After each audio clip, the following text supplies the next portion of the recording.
Bonjour à tous, cette semaine encore je continue sur le Tessia, je vous corrige une autre partie du 2024 et je vous rappelle que les inscriptions se finissent la semaine prochaine, donc il me semble, je vous mettrai en description que c'est le 15 février 23h59, n'hésitez pas à regarder, inscrivez-vous, c'est un concours incroyable, il est fait pour vous aider à jauger votre niveau et vous pouvez le mettre dans Parcoursup, les profs peuvent regarder votre classement à ce les profs qui font les dossiers de prépa peuvent regarder votre classement si vous leur donnez accès. Allez voir toutes les infos sur le lien en description.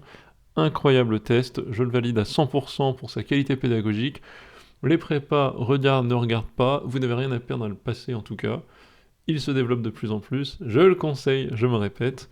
On va en corriger un petit peu parce que je pense qu'il est toujours intéressant d'avoir une idée de ce qui peut vous attendre. Allez voir aussi l'interview du fondateur du Tessia, ancien prof des MP étoiles à Ginette sur la chaîne. Et je vous dis à tout de suite pour le corriger. Alors, on a déjà fait pas mal d'exos dans les semaines qui viennent, qui sont passées. Aujourd'hui, je vous fais l'exercice 3. Donc de 2024, épreuve 1, sur calcul et fractions. Vous allez me dire, mais qu'est-ce que c'est que ça? Tu viens de dire que c'était un test incroyable. Eh bien, c'est un test incroyable, parce que notamment, il est capable d'aller tester votre esprit mathématique, notamment sur les fondements, qui font défaut de plus en plus, malheureusement, aux élèves rentrant en prépa. Même en termes, vous rentrez. Moi, j'ai tendance à dire, je sais que le niveau évolué, il ne faut pas faire le vieux relou, mais j'ai tendance à dire que tous ces trucs qu'on va faire aujourd'hui devraient être maîtrisés en sortie de 3ème. Très bon élève de 3ème. Malheureusement, on se rend compte qu'en sortie de terminale, c'est pas toujours le cas. Et donc vous allez voir, cette section-là, exercice 3 sur calcul et fractions, devrait être la plus simple, c'est peut-être pas la plus complexe du Tessia, mais elle peut créer des petits problèmes, parce ça va tester des petites manières d'ajuster les calculs, de savoir un peu jouer avec les fractions, jouer avec les puissances. Faire ça vite et bien, c'est une compétence incroyablement importante, sur lesquelles on n'insiste plus assez, parce que je pense que malheureusement à l'école ou au collège, on ne fait plus assez d'exercices de manière répétitive, du genre voilà une fiche de 80 exercices de fractions, hop, faites-les pendant une semaine. Ce genre de truc un peu automatique, ça se perd malheureusement, pour plein de raisons, je mets pas en cause les profs, peut-être qu'il n'y a plus le niveau, peut-être à cause de la primaire, peut-être que ça remonte à trop longtemps, peut-être qu'il n'y a plus la discipline de la part des parents pour vérifier que c'est fait, peut-être plein de raisons qui ne m'intéressent pas ici, en tout cas, là ça vous encourage à réentraîner si vous avez des lacunes, en tout cas à voir un peu ce que ça peut donner ce genre d'exo en version un peu difficile. On est parti, question 1, la puissance quatrième de ça. Ok, bon, on essaie d'aller vite. Déjà, au carré, c'est 1 plus racine de 2, parce que ça, c'est 1 plus racine de 2, donc quand je mets au carré, c'est 1 plus racine de 2, donc puissance quatrième, c'est 1 plus racine de 2 au carré. Ça fait quoi? Bah, il y a le carré plus le carré, ça fait 3, plus 2 racine de 2. Parfait, c'est la D. Lorsque x est un réel non nul. Pourquoi un réel non nul? Parce qu'on veut que x plus 1 sur x, que 1 sur x soit toujours soit toujours défini. Ok, donc ensuite 1 sur x est toujours différent de 0. Qu'est-ce qu'on fait? Pour vérifier que c'est bien défini, on peut, que c'est bien défini même, on pourrait dire, mais est-ce que x plus 1 sur x n'est pas nul potentiellement ailleurs qu'en 0? Enfin, ne pourrait pas nous poser des problèmes, parce que nous, on veut tout ce qui est sous les fractions qui soit différent de 0. Donc il y a les fractions en 1 sur x, où bien sûr il faut qu'ils soient différents de 0. Première, c'est un commentaire plus qu'autre chose, mais premier commentaire, ici ça ferait x carré plus 1 sur x, ok. Donc en dessous, j'aurais du x carré plus 1 le tout sur x, qui lui ne peut pas valoir 0, parce que x carré plus 1 est toujours positif strict. Donc c'est bon, il n'y a pas de problème de définition autre. Et au-dessus, j'aurais 1 moins x carré sur x, quand je mets tous mes dénominateurs. Et donc en haut j'ai 1 moins x carré, je vois que les x vont simplifier, quand j'ai a sur b sur c sur d, bon bah ça dégage, il reste 1 moins x carré sur 1 plus x carré, et je réponds en l'occurrence à la question, c'est également la d. Donc là je réponds à la d, je réponds à la question, sachant que voilà, je voulais quand même, quand on me dit x réel non nul, tout de suite, moi j'ai une fraction, j'ai mon cerveau qui me dit, vérifie quand même s'il n'y a pas des problèmes de définition autres, l'énoncé nous dit non nul, mais y en a-t-il pas d'autres? Réflexe relativement sain, voilà. Étant donné un nombre entier p, alors c'est parti. On considère les nombres x égale 1 plus 2p et y égale 1 plus 2 puissance moins p. Alors y vaut. Ça a l'air tout bête. Mais je sais que ça fait bugger des gens. Donc on va regarder. C'est pas parce qu'il y a 2 puissance moins p qu'on panique, hein. Y égale 1 plus 1 sur 2 puissance p, or 2 puissance p égale x moins 1 égale 1 plus 1 sur x moins 1. Voilà, pas de panique, ça marche. Et 1 plus 1 sur x moins 1, ça fait quoi? Ça fait x moins 1 plus 1 sur x moins 1, ça fait x sur x moins 1. Bah c'est parfait. On peut dire que le nombre x, x moins 1 est toujours différent de 0. Donc ça, faut pas oublier, le nombre... on sait en fait qu'y est toujours défini, donc en soi, j'ai pas besoin de revérifier, mais quand même, au cas où, pour la la sanité d'esprit, hein, pour pas devenir fou, on vérifie, mais oui, x est toujours différent de 1, donc ça je peux l'écrire. Pourquoi? Parce que par définition, x différent de 1, car x moins 1 égale 2 puissance p, qui est toujours positif strict. Voilà, donc on trouve tout de suite la réponse, ça va vite, il n'y a pas de problème. Mais c'est facile de s'embrouiller. J'ai remarqué que des élèves de bons lycées de terminale, hein, que je suis moi en cours particulier, que ce genre de question peut poser un problème. C'est pas automatique tout de suite, super rapide. Voilà, c'est une remarque qui apparemment a été également faite par les créateurs de ce concours. On pourrait se dire, surtout là je parle aux profs de maths parmi vous, peut-être aux gens plus âgés qui sont pas profs, mais qui se disent, allez c'est trivial, qu'est-ce qu'ils nous racontent. Je vous jure que c'est pas, parmi les bons élèves de lycée parisien notamment, c'est pas toujours acté de faire ça vite et bien. Donc c'est important de se dire, ok, on remet la pendule à l'heure, on regarde, on se réentraîne. Donc là je parle plus au terminal, dites-vous, ça vaut le coup de s'entraîner. Si vous avez accumulé des lacunes, ce qui est très possible, et encore une fois, ne vous blâmez pas, c'est le cas de toute votre génération, je pense, et ben, c'est pas grave, ça se rattrape. Révisez le Tessia, déjà, ça va vous faire monter votre niveau là-dessus, c'est très bien. Je suis vraiment très fan, je suis pas sponsorisé, hein, c'est une association non-profit, etc. Donc je suis pas sponsorisé par le Tessia, mais je suis très très fan, je trouve qu'il est... En comparaison du suivi des élèves que j'ai, encore une fois, j'ai accès à des élèves quand même souvent très motivés, assez brillants, dans des bons lycées avec des bonnes conditions, c'est les élèves avec lesquels je bosse souvent. Enfin, d'ailleurs, je prends des élèves de tout type de lycée, mais en général, ils ont des objectifs très niches, du genre partir en Angleterre, etc. Donc j'ai souvent une population de gens qui sont très motivés, donc j'ai la chance d'avoir des élèves faciles de ce côté-là. Ben, malgré tout, même dans des élèves comme ça, qui ont la motivation et qui ont le bon niveau, je remarque qu'il y a encore des difficultés sur des choses comme ça. Donc voir que ce test a été conçu notamment en appuyant sur des difficultés fondamentales de fraction, racine, puissance, me rend très heureux parce que c'est important. Voilà, donc, pour tout nombre réel dit x différent de 1 et moins 1, oui, on veut que ça soit non nul. Alors cette quantité est égale à... Bon bah, le premier truc qu'on fait, c'est on fait fois x plus 1 sur celui-là, et on met tout au maître dénominateur, parce qu'on a en tête que ça, c'est x moins 1, x plus 1. Donc on n'hésite pas, ça fait x2 sur x2 moins 1, moins un x plus 1 sur x carré moins 1, égale x carré moins x moins 1 sur x carré moins 1. On n'est pas bebeu, hein. Quand on a moins ici, il y a des parenthèses en fait qui sont sous-entendues, et donc le moins se distribue, il y a moins x moins 1. Est-ce qu'il est quelque part par là moins x moins 1 bah non, tout est faux là. Donc je revérifie au cas où. X carré, on est bon. Ensuite je fais celui-là fois x plus 1 pour être bon. Ça fait x2 moins x moins 1. Je suis convaincu. C'est donc, bah, pas lui, parce que là il y a des plus. Pas lui parce qu'il y a un carré. Pas lui parce qu'il y a un plus. Pas lui parce que je sais que ça, c'est pas ça du tout. Donc, c'est la A. Et vous voyez ça a l'air simple, mais on peut se laisser avoir si on n'est pas très confiant et qu'on n'a pas fait des centaines de trucs comme ça. Peut-être qu'on se dit, ah bah zut, attends, je refais 5 fois parce que mon signe moins, lui il dit que c'est un plus, et on se laisse complètement avoir ou embêter par les réponses. Il faut avoir la confiance de dire, non, je sais que ça c'est bon, et donc c'est aucune des réponses. Voilà. Encore une fois, ça a l'air simple, pas si simple. Le jour J, vous êtes un peu stressé et vous avez, malgré la confiance que vous pouvez avoir en vous, malgré tout ça, vous pouvez avoir des doutes qui reviennent. Et auquel cas, c'est pas grave, vous faites comme moi, en 2 secondes, vous revérifiez, peut-être que vous refaites le calcul pour dissiper vos doutes. Alors, cette quantité est égale à... Bon bah, c'est parti, hein. Écoutez, on va faire tout de suite du travail étape par étape. Hein. On multiplie ici, et on multiplie tout par x, donc ça nous fait 1 plus... Enfin, cette fraction, là, on multiplie par x en haut et en bas, 1 plus x sur x plus 1, égale 2x plus 1 sur x plus 1. Ok? Donc tout ça, je vais entourer mieux, tout ça, ça fait 1 plus x sur x plus 1, ça fait x plus 1 plus x, donc 2x plus 1 sur x plus 1. Ok. Et ensuite on monte un peu d'un étage, et on dit, bah ok, 1 plus 1 sur ça, ça devient 1 plus, bah 1 sur ça, c'est x plus 1 sur 2x plus 1. Cet étage, il est ici. Et voilà. Et ça, c'est égal à quoi? Bah 2x plus 1, plus x plus 1, donc 3x plus 2 sur 2x plus 1. Et on prend l'inverse de ça à la fin. Hop. C'est la E. Bon bah c'était rapide. Dans les questions M19 et M20, on considère la fonction f associant un tout réel x différent de 1, 2 et 3. Le truc ici. Ok. On suppose disposer d'un A, nombre réel ou valant plus l'infini, tel que f de x tend vers 0 quand x tend vers A. Ok.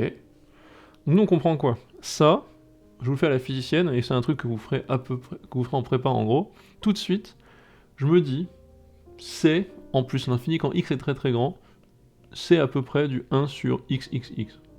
Quand x en plus l'infini. J'ai pas dit d'écrire ça sur la copie, c'est de l'arnaque, je vais faire une crise cardiaque à tous les profs de maths qui regardent, mais en gros, ça c'est un truc qu'on pourra faire en prépa, ça s'appellera être équivalent à. On peut dire qu'en gros, ça ressemble à 1 sur x cube. Si je regarde la courbe de loin, dès que x dépasse, je sais pas moi, les 100, la courbe de 1 sur x cube ressemble à cette courbe-là. Bah moi, 1 sur x cube en plus l'infini, je sais que ça tend vers 0. Donc tout de suite, en fait, j'analyse ça, je suis proactif. Je vois que c'est du 1 sur x cube, en gros, je sais que ça tend vers 0. En plus l'infini. Bah donc, si on dispose de ce A, bah, à la limite, c'est quand A tend vers plus l'infini que ça tend vers 0. Je dis ça tend vers 0 quand x tend vers plus l'infini. Voilà. Donc A égale plus l'infini. On va éliminer les réponses. Est-ce que A égale 0? Oui, bah, il suffit de regarder. F de x, quand A tend vers 0, ça tend vers 0 moins 1, 0 moins 2, 0 moins 3, ça fait moins 1, moins 2, moins 3, ça fait moins 6. Ça fait moins 1 sixième. F de 0, c'est moins 1 sixième en soi. Hein. Moins 1 sur 6. Bon. Donc ça c'est bon. F de 2, donc quand f de x tend vers 2, disons par valeur, bah, selon après, là ça sera négatif, là selon les valeurs, si je tends vers 2 par la gauche ou par la droite, donc vers 2 plus ou par 2 moins, ce truc va tendre vers 0, 0 plus ou 0 moins, puis là il y a un signe plus ou moins égal, enfin il y a un signe moins également, et donc en fait tout ça, ça tendra vers 1 sur, enfin ça sera du équivalent 1 sur 0 plus ou 1 sur 0 moins, ça sera de l'infini. Donc ça ne tend pas du tout vers 0. Donc ça c'est pas possible parce que f de 0 égale moins 1 sixième, ça à la limite, en 2 plus moins égale plus moins l'infini en gros, peut-être dans l'autre sens, hein, moins plus l'infini en soi, à cause du 2 moins 3, hop, donc c'est pas possible non plus. A égale l'infini, oui. On ne peut pas donner précisément la valeur de A. Bah si, on vient de le faire. Un tel A n'existe pas, non. Faux. Pourquoi? Parce qu'on nous a autorisé à dire non au réel ou valant plus l'infini. En gros. Donc c'est torché, ça c'est très rapide. On admet qu'il existe des constantes alpha, bêta, gamma vérifiant l'égalité suivante. Pour tout x, dans laquelle f est définie. Faut pas le prouver. Je vais vous le prouver après, juste pour le principe de faire un truc un peu fun. La somme alpha plus bêta plus gamma vaut alors. Là, ce qu'il faut faire, c'est un peu bourrin, mais c'est essayer tout de suite de réécrire tout sous le même dénominateur. Ça donne quoi? Ça donne alpha x-2, x-3. Je vais pas détailler tous les calculs, mais vous comprenez un peu l'idée. Bêta x-1, x-3, plus gamma, bah les deux premiers, x-1, x-2. Tout ça, ça sera donc bien sur x-1, x-2, x-3. Et là, si on veut que ça soit une fonction qui est donc la même pour tout x dans l'ensemble de définitions, si on veut que ça soit la même que f de x dont on parle au début, avec 1 ici, nécessairement, tous mes termes de ce polynôme du degré 2 au-dessus, en x carré et en x, doivent être nuls. Et en fait, c'est l'identification, je parle en général pour un exercice plus complexe, c'est l'identification entre cette fonction polynomiale ici, 1 en l'occurrence, donc c'est 0 fois x carré plus 0 fois x plus 1, et cette fonction polynomiale ici, pardon, un certain nombre de x carré, un certain nombre de x, un certain nombre de constantes, l'identification entre les deux va nous donner accès aux valeurs de alpha, bêta, gamma. On aura trois équations qui vont donner, trois équations, trois inconnues, les valeurs de alpha, bêta, gamma. Ce que je vois tout de suite ici, c'est que là j'ai donc du x carré fois alpha plus du x carré fois bêta plus du x carré fois gamma. Le terme en x carré, c'est ça. X carré alpha, x carré bêta, x carré gamma. Et comme il n'y a pas de x carré quand j'identifie avec 1, eh bien je sais tout de suite que alpha plus bêta plus gamma doit être égal à 0 pour avoir l'identification des deux fonctions. Donc cette somme vaut 0. Parfait. Un autre truc, là je vous fais une astuce qu'on voit plutôt en prépa de calcul, un peu marrant, c'est lié au fait de savoir écrire, je vous conseille de savoir par cœur le truc suivant, de savoir écrire astucieusement cette fraction-là. En fait cette fraction, c'est un peu un mème que j'ai utilisé sur la chaîne quand je faisais beaucoup de colle avec les élèves. Comme vous venez voir, hein, de temps en temps je fais des lives, ça fait longtemps que j'en ai pas fait, mais je fais souvent des sessions live sur la chaîne où je fais des maths, où j'invite des abonnés qui viennent, et si vous connaissez pas encore la chaîne, si vous êtes nouveau, j'invite des abonnés, et ils viennent, ils passent en colle, et quand c'est des lycéens, en fait je leur présente un peu ce qu'est une colle de prépa, on le fait en direct avec un public, hein. On est monté, alors ça remonte à un été ou deux, il y a un an ou deux, on était monté à 300 personnes en live, c'était incroyable, enfin, pour mon échelle de chaîne YouTube en tout cas, et j'ai mis des petits mèmes sur des techniques qu'on voit tout le temps, genre le plus 1 moins 1, ou ajouter, enlever quelque chose. Bah là en fait en faisant plus k moins k, on a le droit de faire ça, ça vaut 0, on obtient un plus k, donc 1 sur k moins 1 sur k plus 1. On appelle ça une décomposition en éléments simples en prépa, mais l'idée c'est que c'est bien de savoir ça, je vous conseille même de savoir par cœur celle-ci. Le 1 sur k plus 1, c'est classique de chez classique, c'est un des premiers exercices de somme, en gros de somme télescopique que vous faites en sup, que vous ferez en sup.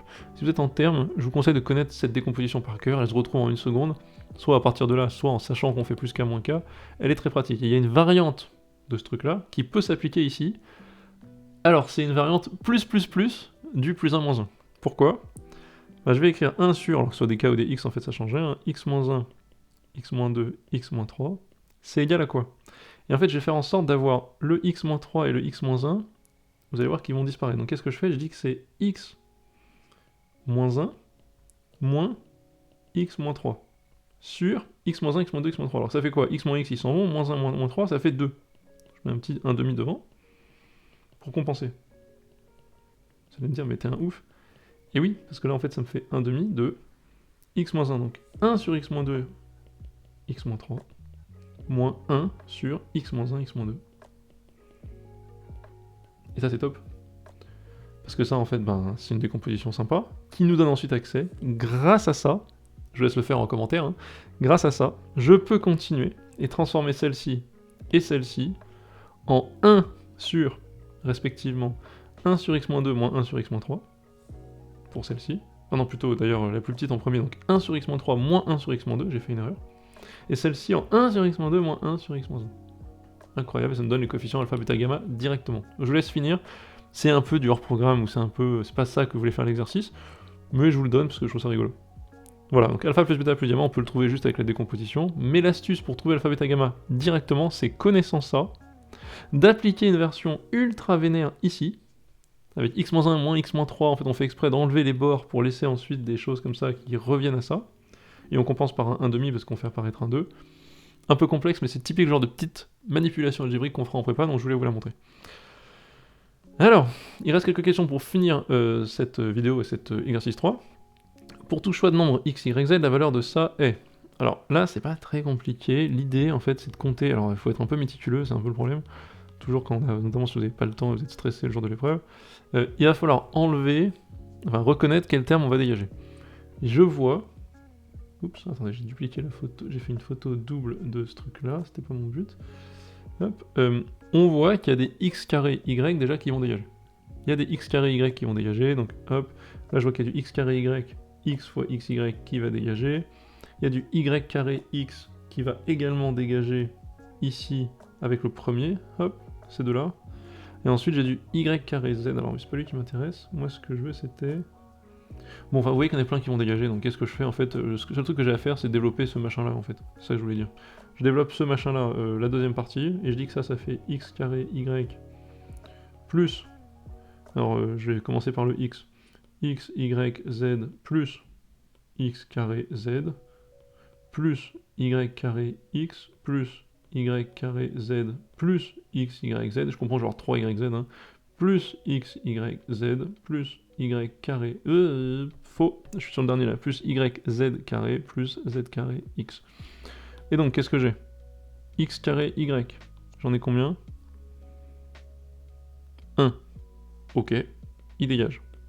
Y carré x. J'en ai un ici, un ici. Y carré z, j'en ai un ici, un ici. X, z carré, j'en ai un ici. X, z carré, un ici. Y, z carré, il est là. Z, x carré, il est là. Il reste quoi? Les 3 x, y, z. Il y a un signe moins devant. C'est ça, réponse E. Voilà, ça se fait, il faut juste très vite voir que quasiment tout ce qui est ici va partir ici. Bon, c'est juste un peu laborieux, mais ça se fait, pas trop de commentaires en plus. Le nombre d'entiers relatifs x vérifiant ça. Alors, qu'est-ce qu'on fait tout de suite? On écrit le 9 comme un 3. Donc c'est 3 puissance 2x carré égale 3 puissance x plus 1. On se retrouve à résoudre quoi? On se retrouve à résoudre 2x carré égale x plus 1. Alors ça, tout de suite, il y a une racine évidente, il faut l'avoir. Moins x moins 1, parce que si je fais 2 fois 1 égale 1 plus 1, c'est bon. Avec cette racine évidente là, c'est simple, l'autre ça fera quoi? Un truc du genre 2x plus 1 facteur de x moins 1. Voilà, vous factorisez relativement vite, ça j'ai fait un peu à l'anglaise, mais en gros vous avez 2x carré plus 1x moins 2x, c'est bon, moins 1 c'est ok. Vous sentez qu'il y a 1, si vous n'êtes pas sûr de comment faire pour trouver la deuxième, vous dites que la deuxième, que ça, moins 1 sur 2, vous utilisez le fait que c sur a dans un polynôme c'est le produit des racines. Comme vous avez 1 comme racine, moins 1,5 c'est l'autre. Enfin, moins 1,5 fois... Enfin, vous avez moins 1,5 égale 1 fois l'autre racine, donc c'est moins 1,5. Moins 1,5, je peux le mettre comme ça avec le 2 qui est ici. Pourquoi je dis ça? Combien d'entiers relatifs vérifient cette équation? Bah, un seul en fait. Parce que là, c'est x égale moins 1,5, donc c'est mort. Il n'y a que x égale 1 qui est possible. Et donc, le nombre d'entiers relatifs vérifiant ça... si je me trompe pas, moi il me faut absolument l'égalité ici, ce qui implique par bijection des fonctions en type exponentiel, que j'ai ça, et donc j'en ai qu'un. J'ai 1, hop, j'ai 1 et donc il n'y en a qu'un. Enfin, on dispose de deux entiers relatifs x et y tels qu'on ait les égalités suivantes, c'est la même chose, là il faut tout de suite écrire tout avec la base de la base. C'est-à-dire que ici la base de la base c'est du 2, il y a du 4, du 8, du 2, c'est du 2, du 9, du 243, du 3, c'est du 3. 243 c'est 81 fois 3, donc vous l'avez peut-être pas rencontré, mais on peut savoir que c'est une puissance de 3. Donc j'ai 2 puissance 2x égale 2 puissance 3, 8 fois donc plus x plus y. Et ensuite j'ai 3 puissance 2x plus 2y pour la deuxième égale... Alors 81 c'est 3 puissance, c'est 9 fois 9, donc 3 puissance 4, c'est 3 puissance 5 plus 5y. Et avec ça, bah, je peux m'en sortir. Donc moi j'ai d'un côté 2x égale 3 plus x plus y. Hop. Et de l'autre, 2x plus 2y. 2x plus 2y égale 5 plus 5y. Et ça, en fait, on le résout sans problème.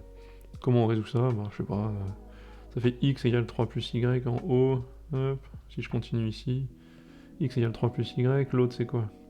X plus... Alors, attendez. J'ai 2x... Non, mais sinon, j'ai 2x carrément ici qui vaut 3y plus 5. Puis 2x égale 3y plus 5. Voilà. On va s'en sortir. Donc j'ai 2x qui vaut 3y plus 5. Donc 3y plus 5 égale 6 plus 2y. Donc y égale 1. Voilà. Si y égale 1, x égale 4. Bon, vous avez compris, j'ai fait vite fait. Je vérifie quand même. Le produit x, y vaut quoi? Bah vaut 4. Voilà. C'est fini. Je me suis pas trompé, on vérifie. Je fais en direct, hein, donc attention, sans préparation, sans filet. On vérifie quand même que, est-ce que c'est la seule solution? Bah, il me semble que oui, c'est un système de deux équations, c'est pas très compliqué. Si x égale 4, y égale 1, ça fait quoi? 4 puissance 4, oh, la flemme de vérifier par le calcul, 4 puissance 4, ça fait quoi? 256, 16 fois 16, oui c'est ça. Est-ce que c'est égal à... bon, faut remettre en puissance, ça marche, c'est pas de raison que j'ai perdu l'équivalence. Vous me corrigez si je me suis trompé sur la M23. Oui, ça se fait très vite. L'idée c'est d'avoir le bon réflexe de tout mettre en puissance 2, tout mettre en puissance 3. Si vous faites ça, vous êtes bon. Et on a fini l'exercice 3. Voilà, c'était un petit peu long comme vidéo, pour des exercices que vous pourriez juger comme pas simples, mais il y avait des choses à raconter sur chacun d'eux, et pour le faire très vite, très bien, sans faute, c'est difficile, ça demande beaucoup d'entraînement. N'hésitez pas à vous entraîner sur les annales du Tessia, avec les vidéos que j'ai fait ici, et je vous souhaite bon courage, et à toutes pour une prochaine vidéo. Bye bye.